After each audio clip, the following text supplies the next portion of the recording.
Are you looking for a space where you will learn to improve your mental strength, emotional health, and heal your insecurities from the inside out?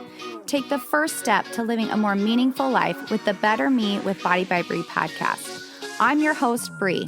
I'm a certified personal trainer, entrepreneur, and mother of 3. I've helped empower thousands of women to take action through fitness, nutrition, meditation, personal development, and aligning thoughts with action. This podcast is for those who are ready to feel inspired and motivated to live a more purposeful life. Let's grow together. Have you ever struggled with negative thoughts around motherhood? Do you feel like you're struggling to find the joy and happiness that everyone talks about? You are not alone. It's normal to have hard seasons of life, but it's not fun to live there. I found Tessa on Instagram, and she helps so many mothers shift their mindset around motherhood so they're able to claim their own power back and have more control over their life and their emotions. Tessa is a wife and mother of 2 boys, as well as being the creator of Mind Body Alignment, a course that coaches women through a journey of self-discovery and healing to have powerful and sustainable changes in their overall mindset.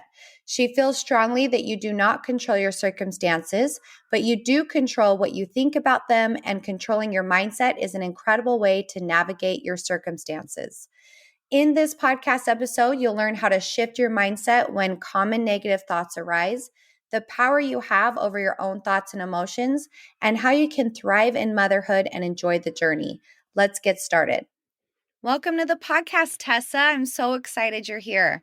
Thanks, Bree. I was excited when you reached out to me, and it's going to be so fun talking to your community about mindset. I'm really looking forward to it. I know. Before our call, I was telling Tessa, I'm a 7 on the Enneagram, and I really gravitate towards people who are positive as well. I just am so gravitated towards you because you're amazing at what you do, and people might not know what you do. So can you tell me what made you want to start your Instagram centered around helping moms create a positive mindset in motherhood? Absolutely. So I've always loved mindset because, like we were talking about before our call, you don't control your circumstances. You control what you think about them. And throughout my entire life and hardships that I've been through, even the trauma that I've had to learn to heal from, it's always felt so empowering that, well, no, I didn't control that, what happened to me or what my kids are doing or what some stranger said. I don't control any of those things, but I control who I am and what I think and what I do. And to me, that is just incredibly empowering. But what really started my account to shift this way, because I've had this, it started as my personal account. I've always had this account. But I started shifting it to mindset because I just felt like there was this overwhelming negativity around motherhood in the Instagram space. And what is that about? It just felt so discouraging. Every time I opened the app, there was another reel, and I get it. They're there's humor to it, and the intention isn't what's actually happening. The intention is this is funny and it's relatable, but what's actually happening is it's breathing negativity. And maybe one mom didn't think that about her kids, but then she saw the reel and she's like, oh my God, my kids are annoying. They are a-holes. This is hard and I can't do it. And it's those aren't even her thoughts. She literally got that from the influences on social media. And regardless if they're meant to be funny or not, I don't think it's funny. I don't think it's funny to see moms having such a hard time when we're not victims. That's the thing. Right. It's our kids don't throw tantrums to piss us off. Right. That's not what they're doing. So I just decided with my platform, I was like, you know what? If all this negativity and poor me and, everything's happening to me is super trendy, I'm just going to do the opposite. I'm going to show everybody literally step by step how I avoid that, how I sidestep that. Because yes, I have negative thoughts too. We all do. It's a healthy part of mental wellness to have negativity. But I just teach it more as negativity is a flashing light. It's saying, hey, this isn't working. This is a problem. Let's fix this. And the problem is that we live with these flashing lights instead of fixing them. We stop seeing them as messages and we start seeing them as, well, this is just the way I am. Well, no, it's always meant to be just a message So on my account, I decided that, I could just be a positive account. I could just show the exact opposite. There's enough relatability, there's enough humor, there's enough complaining out there. I don't need to do that. And I'm not going to do that. I'm going to do the exact opposite. So that's kind of how it all started.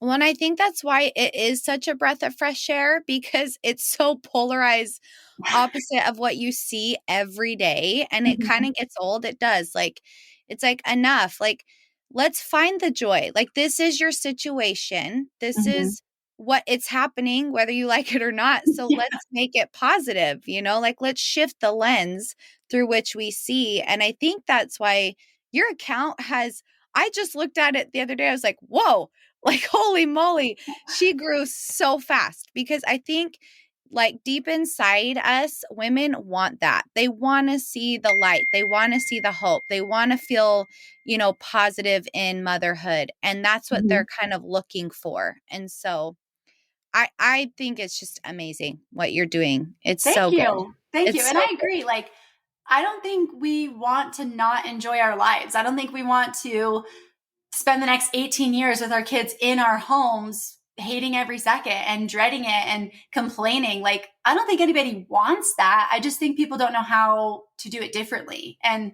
my goal is yes. just to teach, well, here's how you can do it differently if you want. I'm not judging. You want to complain, you want to be the victim, you want to hate every second of motherhood. That's fine. I'm not Right. judging. I'm Right. just showing that there is another side. There's always, always, always another perspective. Yes. I love that. So in your Instagram reels, you like your thing that you do, which I love, is you'll have thoughts that creep into your mind. Maybe they're like the negative thoughts that and which a lot of people actually don't even realize that they're Mhm. having those negative thoughts. It becomes Yeah. so habitual that it's just what you say. Like there was one and you were cleaning and you were like, "Of course I have to clean this. Of course this falls on me. Yes, of course they're going to come in and ruin this entire mess. Why do I even try?" And it's like you just have these habitual thoughts in Mhm. your head. Most people don't even recognize those thoughts. They just let it happen. And so then you turn those thoughts into a positive, what you would say. So, Mhm. what are some of the things that you would switch those negative mindsets to? So, like turning them around to the Yes. positive. Uh-huh. So, Like I if kind of someone just, hasn't seen your reel, like I'm trying to yeah. explain what you do. Oh, okay. Yeah. So, pretty much like most negative thoughts have, like you said, they're habitual. They're really, there's a pattern to them. Like almost always, you can find some type of pattern with yourself. And maybe you notice that most of your negative thoughts, when you're paying attention and you catch them, start with, of course. Of course, this happens to me. Of course, you did this. Of course, the car battery dies. Of course, my kids are yelling in the grocery store. Of course, my husband's late. It's it's like if I catch a thought personally that starts with of course, I honestly just start laughing because I already know that it's negative. Like I already know. So if I were to like be making a reel about my kids like making a mess in their room after I had just cleaned their room. And it goes through the negatives. Like, of course, you just made a mess after I cleaned it. And I can never get anything done because of you. Or you never listen to me and do the things that I ask you to do. Well, swapping it to the positives, I'm simply just shifting it to another perspective in a really gentle way. So I never say moms are wrong for thinking the way they think or feeling the way they feel. I simply just show, like, if this is your thought of course you made a mess, it could be, wow, I came in here and you've been playing so quietly. Like, you are getting creative in here. And I appreciate that about you. And really just focusing more on the good. I'm always trying to highlight the good. The good is your kid is playing in their room with the toys, they're exploring their creativity. They are their own independent people. Like when they're not listening to us or we're teaching the same lesson over and over and over, and that feels frustrating. The only reason why it feels frustrating to teach the lesson isn't because you've taught it before. It's because of your thoughts about doing it again, not because you're doing it. Like Right. that's how powerful the mindset is, right? And who are we to decide how quickly our kids learn something? And that's a perspective. So with the right perspective of I don't need to control how fast you learn something. My job is to teach. And I can teach this lesson. I've taught it before. I can teach it again. And with that mindset, you no longer feel the resentment, the frustration. So that's really how I make my reels is it. I mean, I get a lot of suggestions and requests, but mostly it's just I'm just living my life, and any given circumstance that I experience could be taken in a negative way. And that's why it's like I never run out of ideas because Right. there's always Well, negativity. that's why they're so relatable, because it's like you can tell, like, oh, yep, I've done that one before. I've done that one before. Yeah, So, do you have those negative thoughts? Do you still have those? I know you're always trying to shift them, but do you still ever experience that? definitely. Definitely. Yes, absolutely. And to me, it's more of like, it's now become like a game almost. So I don't feel defeated when I have a negative thought. I catch it and I'm like, okay, well, what am I going to do about this? How am I going to change this? Because I know this isn't serving me. And if I'm feeling frustrated towards my kids, again, it's like that. It's like an exercise. It's not, I don't view it as this negative thing and I'm a bad mom. It's an exercise. This is my opportunity because my mindset says, this is my opportunity to understand why I feel this way because my kids don't control how I feel. I do. So why do Mhm. I feel this way about them? Oh, I'm only focusing on the the arguing that happened in the last 5 minutes, but I completely forgot about how we all made breakfast together and that was so great. Or my ability to take us all on a walk and really change the energy in the environment. So I'm not stuck. Like really just focusing on when it comes to my own negative thoughts, the empowered approach I can take to change something, to do something differently or to think something different and never believe that I'm stuck with them. But like I said, negativity is a healthy part of mental wellness. I don't want anyone's negativity to completely go away because then how would we solve problem? Like how would we even know that there's a problem in our life Right. if we couldn't identify it? Right. And I think it's just our humanness. Like we will have Yeah. that side. It's just Oh what you yeah. do with it. And it's So easy and it's addicting. it is. It is definitely. So why do you feel it's so important to have a positive outlook in our day-to-day responsibilities of being a mother? I view it this way. It's a choice, right? And I'm not judging anybody if they would rather approach a tantrum with a negative mindset that says, I can't do this. I can't handle this. If you want to think that way, I mean, I'm not going to encourage you, but whatever, I can accept it. So if we are approaching a tantrum with a negative mindset, so our child's throwing a tantrum and your negative mindset says, I can't handle this. Well, what would be better for you to tell yourself and really believe in that moment that you can't handle it or this is something I can handle? And to condition your mind to understand that, like, although this circumstance is outside of my control, I control what I do about it. And I have options and I'm not stuck and this will pass. Like, I think it's so much more important the way that we're talking to ourselves than being relatable to what everybody else thinks about a tantrum. If you don't like the way you handle tantrums, the first thing you have to change is the way you think about tantrums, Mhm. and then you would change the way that you handle them. But I think it's so much more empowering for women to handle any situation with positivity. And that doesn't mean finding the bright side to a tantrum and finding the silver lining to your husband late from work or like terrible things that happen in our lives. That's not how I view approach positivity. I approach positivity as you're kind to yourself and you believe in your abilities to handle the hard things. And your whole life gets so much easier when you do that. So that's why I think it's so important to have that positive outlook. I love that answer. Man, you're good, Tessa. This is why you're so good. Okay, so do you ever get backlash on the internet from moms who feel like, no, I can't change. You live in a bubble. You're too positive. It's annoying. Do you ever get that? Mhm.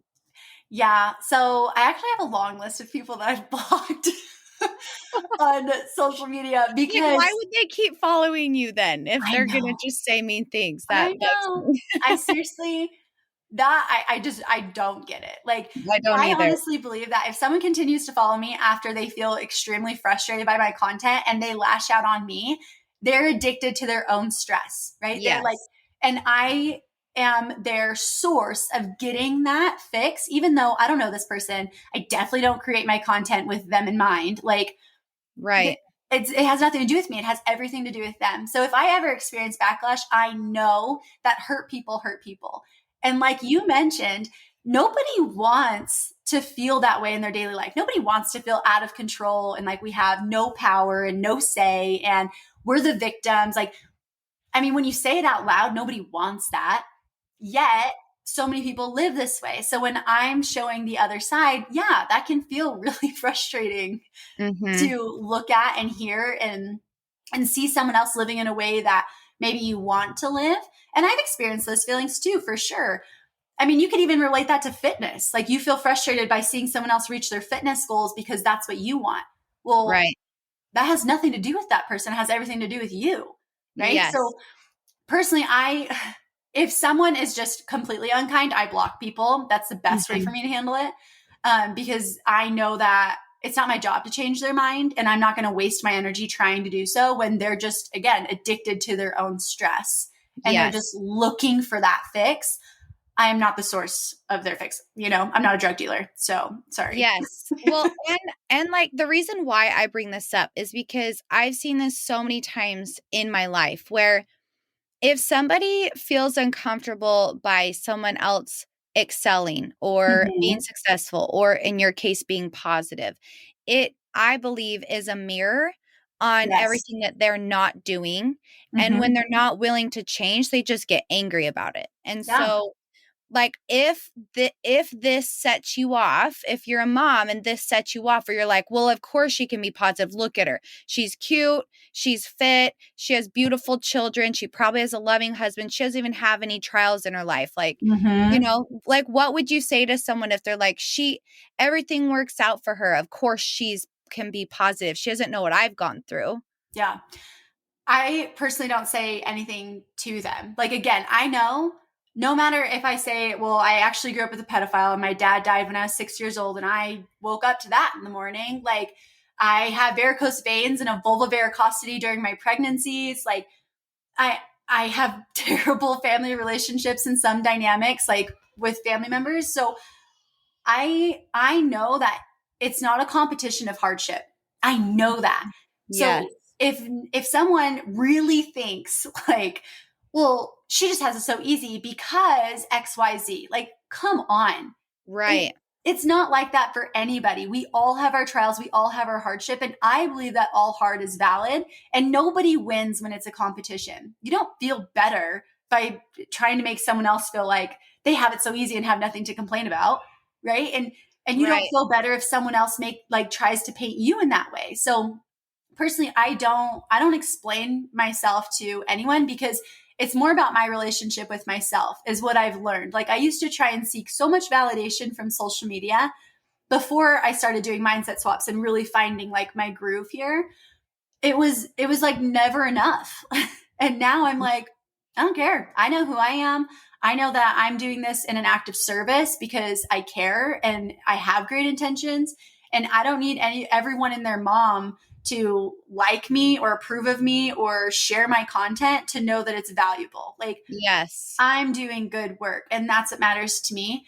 And really like hurt people, right? So if Right. someone's attacking me, they're the hurt person trying to hurt somebody and I'm the healed person that can take that.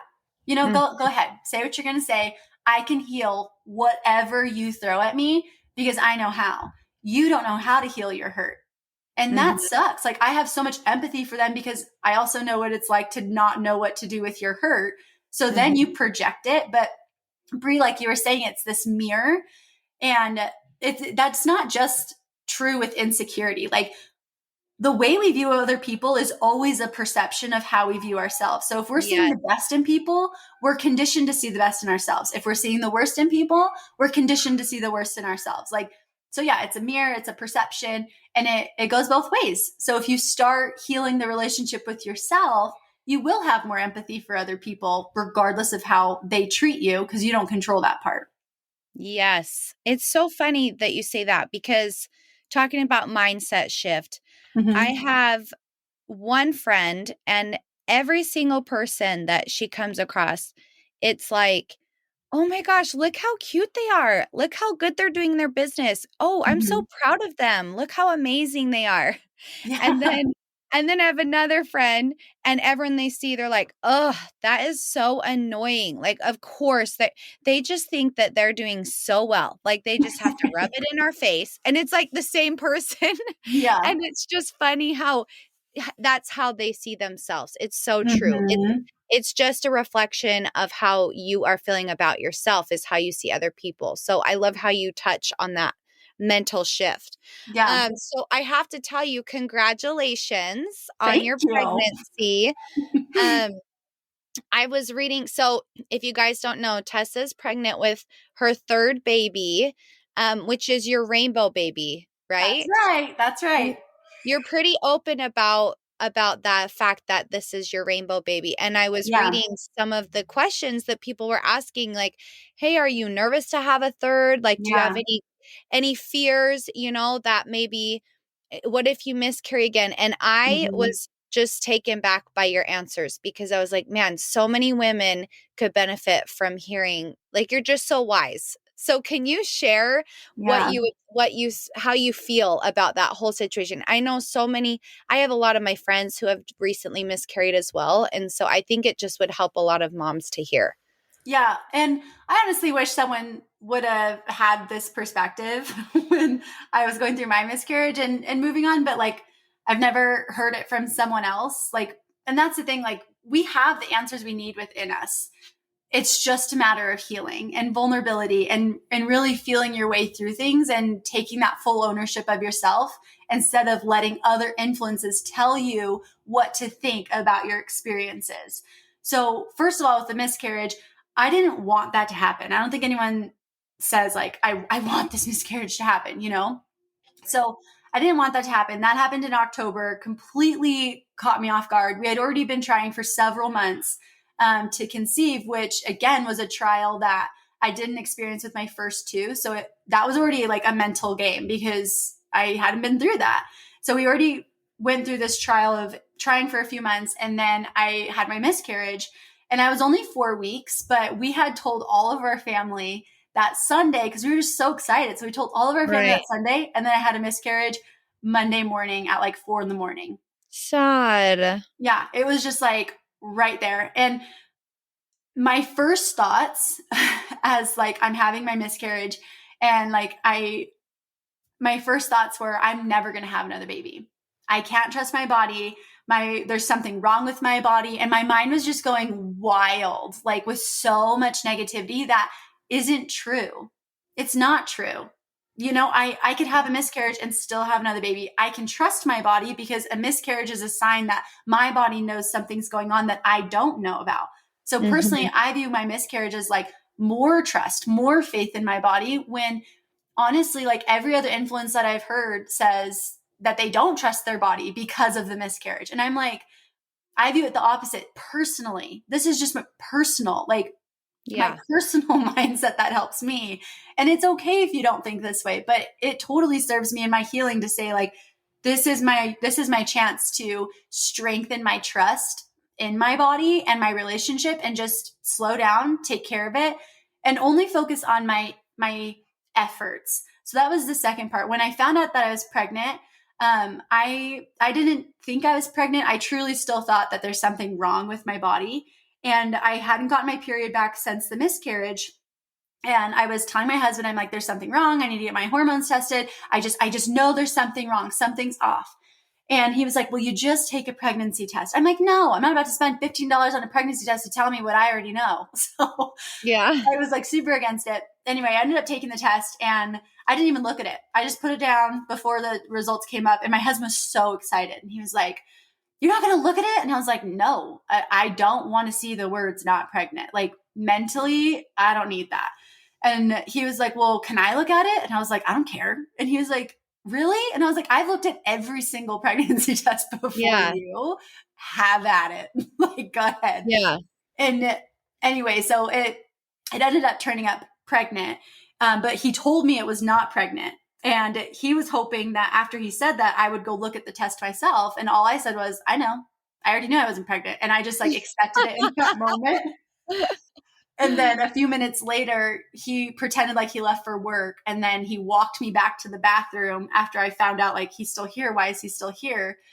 And I still didn't think I was pregnant. I was like, did you find my wedding ring? Because my wedding ring was also lost at that time. And he walks me back to our bathroom and it says pregnant. And I just started bawling. Like Oh, all of that front that I didn't even know my ego was doing, of just like, this doesn't hurt me. I've accepted it. I know I'm not pregnant. Whatever. It says not pregnant. I don't care. But as soon as I saw the word pregnant, I freaking lost it. And yeah. I'm not responsive that way with my emotions. So that was new. But anyway, moving through this pregnancy, there's obviously a fear of loss, right? Mm-hmm. And what my miscarriage taught me, again, it wasn't an experience I wanted, but it's a lesson that I needed. I did not realize that I was taking pregnancy for granted. Again, I didn't struggle with my first two. It was boom, you're pregnant, here's your baby, and here we go. Yeah. And then with this one, there was weight, and then there was loss. And I didn't realize I was taking pregnancy for granted, but I totally was. And with this pregnancy, I'm like, okay, I'm not going to take it for granted. Like I'm really going to enjoy this process, however long it is.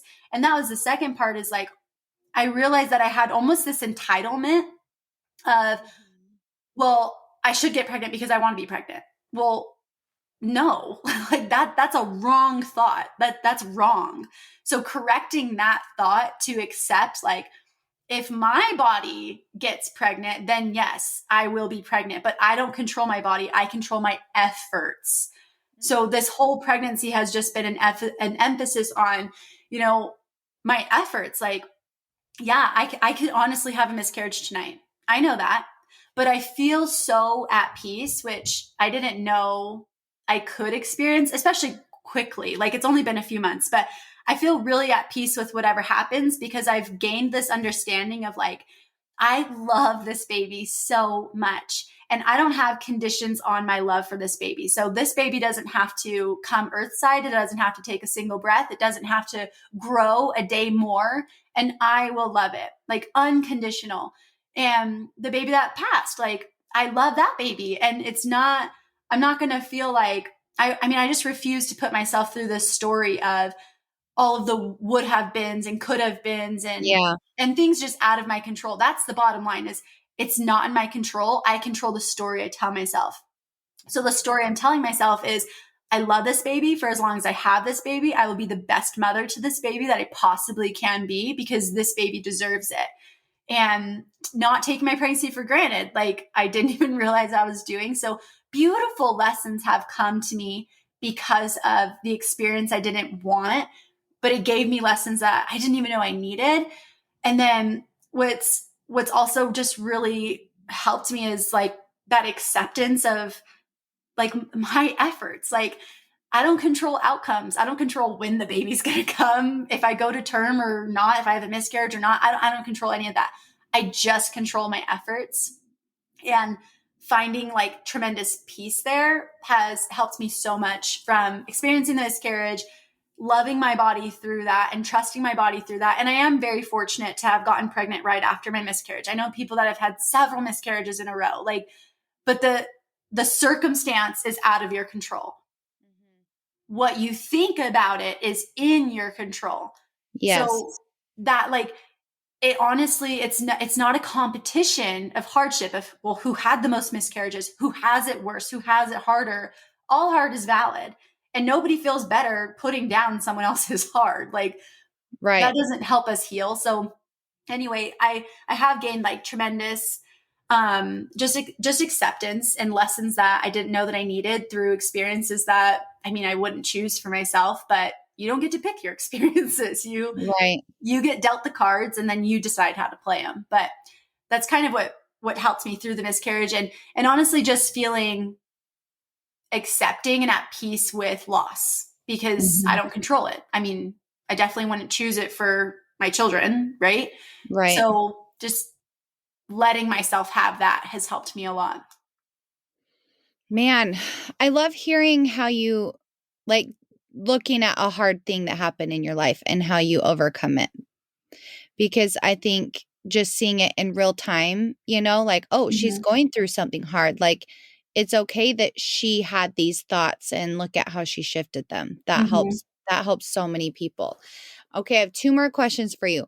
Okay. What do you do when you're overwhelmed and you just want like those days where you just want to pull the covers over your head, just curl up in a ball? Like, what do you do on those days? So I understand about myself and all of my clients that I work with is my overwhelm comes from me and my thoughts because thoughts create feelings. So if I'm feeling overwhelmed, the problem isn't my life and all the things outside of my control. The problem is my thoughts about my life and all the things outside of my control. So the first thing that I always do is check my thoughts. And if I'm like so overwhelmed in a moment that I just can't even tap into the thoughts, then I intentionally start with affirmations. This is something I can handle. I'm doing the best I can.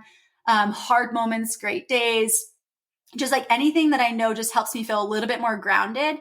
And then like, if I'm feeling overwhelmed in my home, I go for a walk. Like I do something that just helps me again, like down regulate myself because usually when I'm personally overwhelmed, like I'm too up regulated. Like I'm too much up here and I just need to come back down. So movement's a great way that I love to down regulate. Exercise, like that's why I love exercise so much, is it just gives me like this great baseline to feel more in control. But yeah, there's totally times that I feel overwhelmed. Like I said, I mean, I have 2 kids. I'm pregnant with my third. My husband works. I work. I have a podcast, an email list, a business. Like there's so many things. But the only time I ever feel overwhelmed in my business is when my mind is lying to me saying, I have to do this and I have to do this and I have to do this. Instead of I get to do this, I don't have to do that.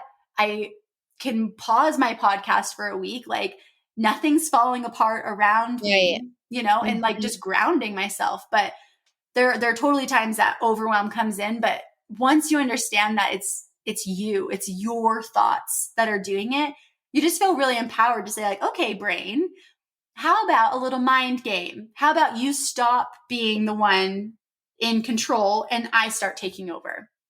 Because like your mind's not the master, you Right. are. And Right. there's so much power there. So I always lean into like what is in my control, what are my thoughts that are not serving me and how can I change them? And then physically, what is something I can do right now that helps me? And usually it's going outside. But we also live in Utah, so sometimes it's like snowing or a productive task. That's like a productive task always helps me feel way better. I love that. So, what would you say is the number one piece of advice you want to leave our listeners with? I feel like I say the same thing whenever someone asks me that question, but honestly, decide who you are before someone else decides for you. Like identity. I know I talk so much about mindset, but identity steers mindset. It's like your anchor. So when we're constantly telling ourselves, I am overwhelmed, I am stressed, I am anxious, I am resentful, I am negative, that's where your mindset is getting its information from. It's like, well, this is who I am. So this is the way I'm going to think. This is the game plan that I have because it's who we are. So that's always just like my biggest piece of advice is just like change the I am statement. Decide who you want to be and build I am statements around that.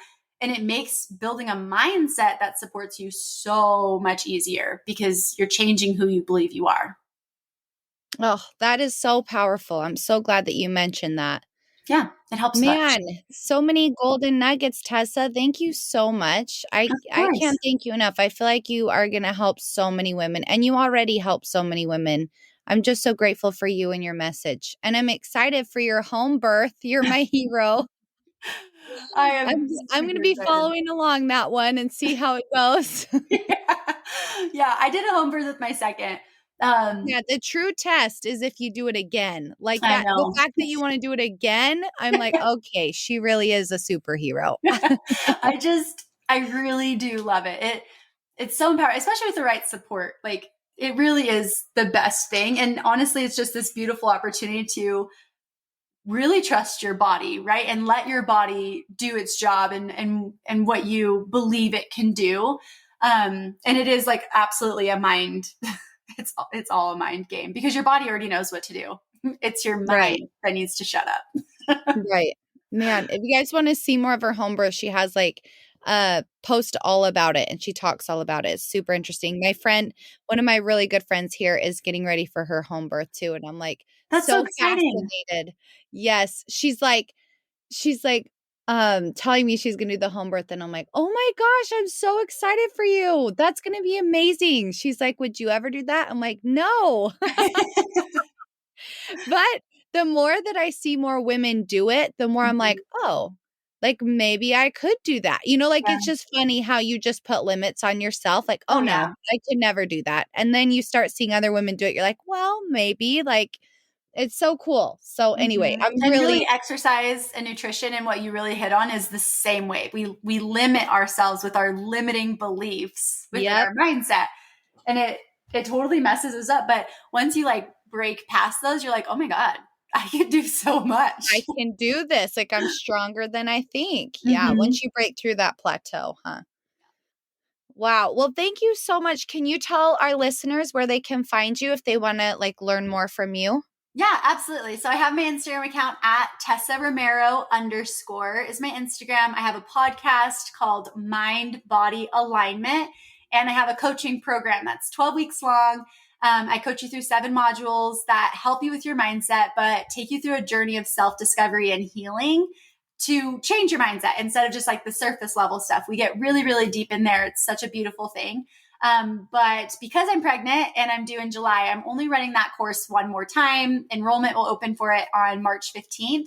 And the best way to find the links for that is through my Instagram or my email list, which you can also find on my Instagram. But that's available March 15th for the last one of this year before I just gear up for baby and mom mode and all the good things. Yay. And I will put all of that in the show notes as well Okay, so that they perfect. can access all of that. So, Yeah. all right. Thank you so much, Tessa. I will talk to you later. Okay, thanks so much, Bree. See you later. Tessa has a group coaching program called Mind Body Alignment that's designed to walk women through a journey of self discovery and healing so you can release parts of you that no longer align with who you want to be and practice a daily mindset that supports. This program is perfect for women looking to finally understand why you do what you do and step away from shame and negativity as you learn who you really are, how to build a mindset that supports you and heal the shame of your past with self forgiveness and real self love. The group coaching is 12 weeks long and includes all of the coursework to work on each week with PDF material and video modules. Tessa meets with the group twice a week to discuss concepts, answer questions, and bring the community together with real vulnerability. You'll have lifetime access to everything, including the 12-week course, as well as the recordings from each group coaching session. Signups for Mind Body Alignment open March 15th. This is your last chance to enroll for 2022, and you can use the code BREE100 for $100 off the enrollment cost. I'll include the link in our bio notes if you're interested. Thank you for joining us in today's episode. If you liked the content and want to hear more, remember to hit that subscribe button and write a review. As a small business owner, I appreciate it more than you know. If you are looking for a program to help with self-confidence, to lose weight, get in shape, and work on your mental, physical, and emotional health, check out my training programs on www.bodybybree.com. My team and I help to hold you accountable through the Body by Bree app, where you log in to see all your workouts, custom meal plan made specifically for you and your needs, and communication through the messenger. You are never alone when you're on the Body by Bree training program. Click the link in the show notes to get more information on how to transform your life from the inside out.